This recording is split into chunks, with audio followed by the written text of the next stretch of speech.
Micah, Philadelphia Eagles are a team that I still can't figure out. They're 4-2 as we tape this.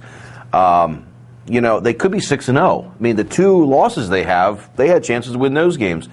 They've got 2 solid quarterbacks right now, and King Dunlap is playing well in offensive line. Dunlap, that's all I have to say. End the segment. What do you make of the Philadelphia Eagles right now? Well, it's a very unique situation in that I think it's the only quarterback controversy I can think of ever where both quarterbacks played great. And right now, Kevin Kolb is playing great. And so it creates this. I mean, I don't know what. I think it probably makes sense to play Kolb next week and then go into a bye week. But then what do you do after that? I don't know. I mean, it really is a tough decision, but I'm not sure that there's a terrible decision. I think the Kolb and Vic are okay with this the way it is, as okay as you can be. Of course, they both want to play. Yeah. I think the locker room is okay with this. I think this has worked out to be a pretty positive thing for the Eagles, as weird as it could be. And we heard all last week, this is by far their best win of the year, I think. What was supposed to be a good team. Yeah, Atlanta, a lot of people last week in the media were saying Atlanta looks like the best team in the NFC. The Eagles beat them, I think, worse than the final score suggests. David Akers missed 3 field goals for the first time in his long career, and they were all makeable length field goals.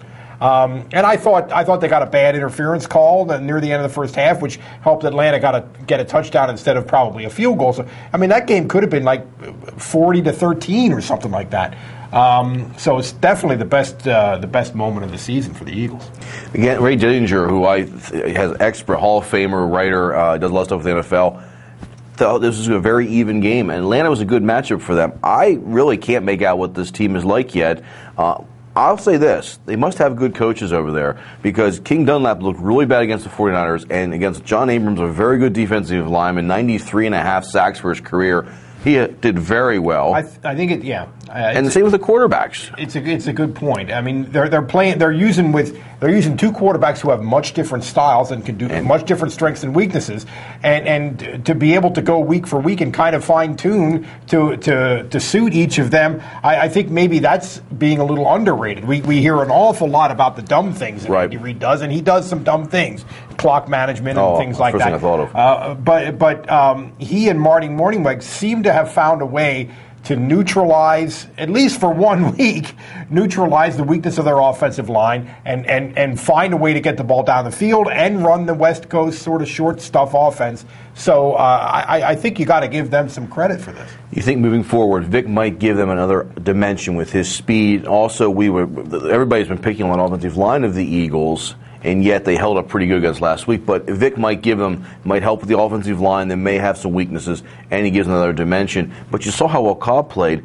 Now, the NFL, in most sports, you would say, we want Kolb in there because we're playing for the future. The NFL is win now, baby. It's all about this year. And the way they're playing right now, they're tied for share of the lead in the division. Right. You're going to put the best guy out there, and it's interesting to see who that's going to be. Yeah, I think the whole Kolb is the future and we're building for the future thing, that's gone. And you, looking back on it, you might have suspected that because that's just not how people think, in not just in sports, in America.